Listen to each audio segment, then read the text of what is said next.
Nothing speaks to me more than music, and no one sings it better than Satoya Foster. Satoya is a worship leader, a wife, a blogger, a fashion guru, a daughter to first-generation Jamaican parents, and was raised in the Bronx in New York. She's also known tremendous struggle. Her father terrorized and abused her family her entire childhood. In April of 2007, Satoya married fellow Jamaican and her soulmate, Jason Foster, and they, like so many couples, dream of having a family of their own. In late 2012, Satoya was diagnosed with polycystic ovarian syndrome, also known as PCOS. In late 2013 and early into 2014, Satoya and Jason suffered back-to-back miscarriages. In this episode of Women, Body, Mind, Soul, and Spirit, I'll talk with Satoya about escaping a painful past and explore the ever-changing emotions of suffering loss in the present. We'll also talk about why hope burns so strong to have a family of her own. Your husband describes you as a girl who musically is a problem. He said that to me the other day. I said, I said, Satoya's saying all that without a monitor? He goes, I know, she's a problem. I said, the two of you together are a situation.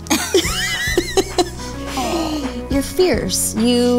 So many talents and passions that you're really, really good at. And then you have the story, because we all have a story. So I want to talk about your story a little bit. There's a lot of women that have your story. Stories of infertility and loss. So, you grew up in a Christian home. Mm-hmm. Was it the perfect Christian home? Not even close. Yeah. It was one of those situations where, you know, at church you look and play the part, and then when you're at home, it's kind of like whatever. Yeah. So I didn't see that example at home that we were supposed to pretend to be at church. Yeah. And if you don't know it any other way, then that's what you think. Yeah. You're supposed to be, how you're supposed to act, what you're supposed to do. Yeah. Your parents are both from Jamaica. Mm-hmm. So, when did that change? When did your relationship with Jesus change as far as just being a really good Sunday morning Christian churchgoer? I'd have to say that changed around like 16, 17. I remember the moment that I became a Christian where I sat down and I did like the whole ABC and everything. I was about 8. And I never even thought that I had to do that, because, you know, when you grow up in church, you just assume that you're a Christian because, you know, that's all you know. But the moment I started taking it seriously was when I had a dream that, like, my dad was going to harm me. And at that particular time, I was reading about David and the king and stuff like that, and how David was, like, running away from him and stuff. And I felt like David in that moment, where I just felt like I needed to get away. So the moment that I turned 18, I felt a closer connection with God, and I felt like God was telling me to go. Just go. So I went. And where'd you go? I slept on my friend's couch for a couple months, and then eventually got a car, and I slept in there for a couple of months. And that's when my relationship with God really took off. And I didn't have a lot of it. I still don't, but I didn't have a lot figured out at that point. Because it's just kind of like, you know, you turn 18 and you're an adult now, and you're supposed to figure the rest of it out. Right. And I couldn't do it, but I knew that he could. Right. So he was my out. And all you really wanted to do was to escape the abuse. Yeah. So your father was abusive? Extremely. Extremely abusive. And I know of one story in particular that you felt like your life was in jeopardy. And a few years later, you leave home. You get married at what age? 20. 20, to an amazing, tender-hearted man who adores you. Yeah. It shows you an example of what love is how you should be treated. And then you guys are living the dream of your passions of music. Another thing your husband says is singing to you, music to you is like brushing your teeth. You just do it. It's just who you are. And then you guys have these other dreams of having a family. And can you tell us a little bit about that journey and how I know it's been really difficult for you and you're really close to this. So I'm taking that into consideration.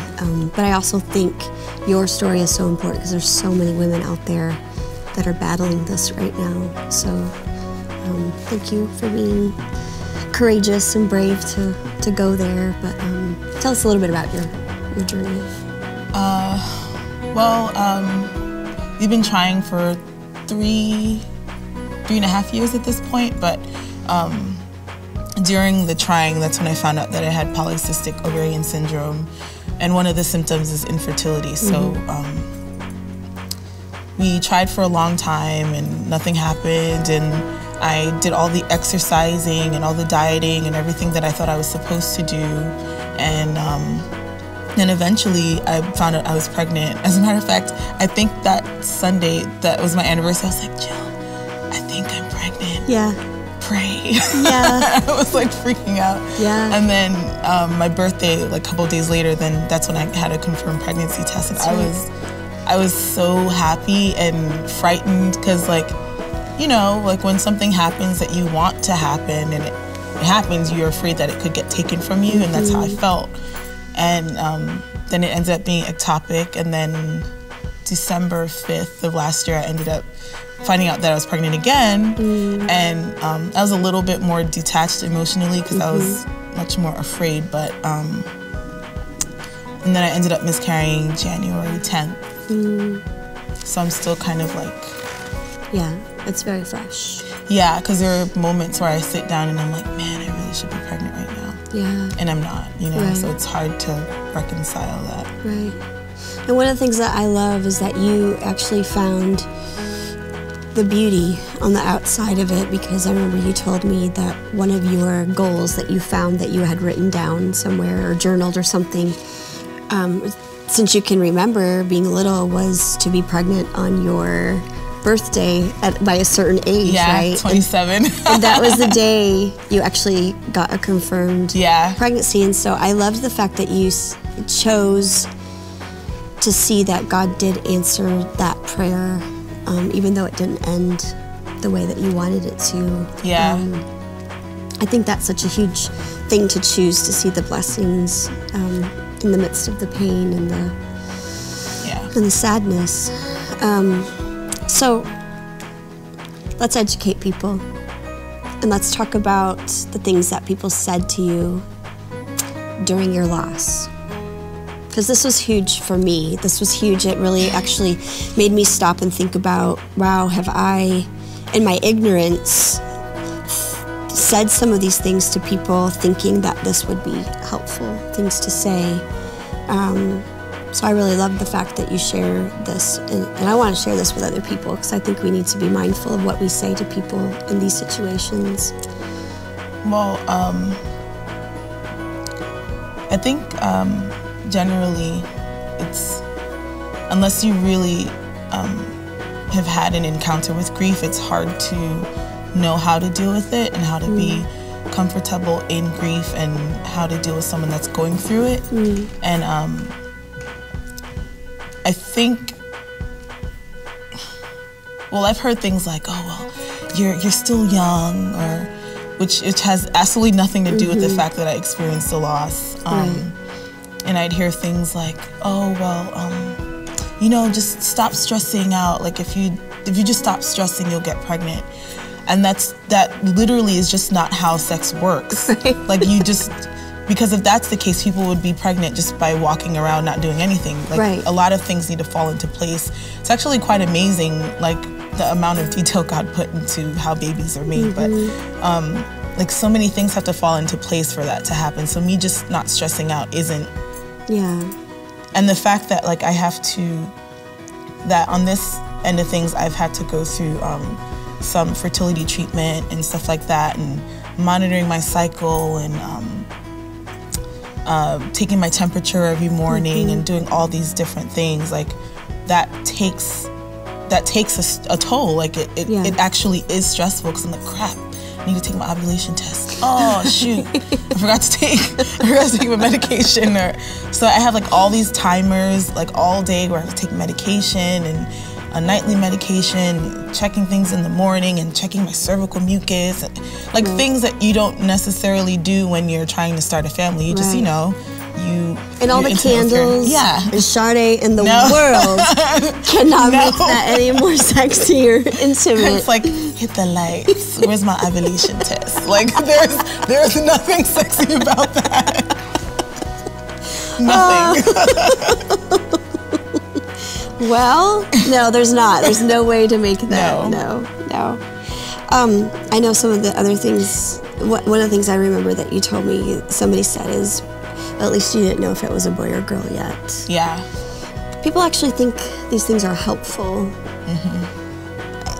But tell me how it made you feel.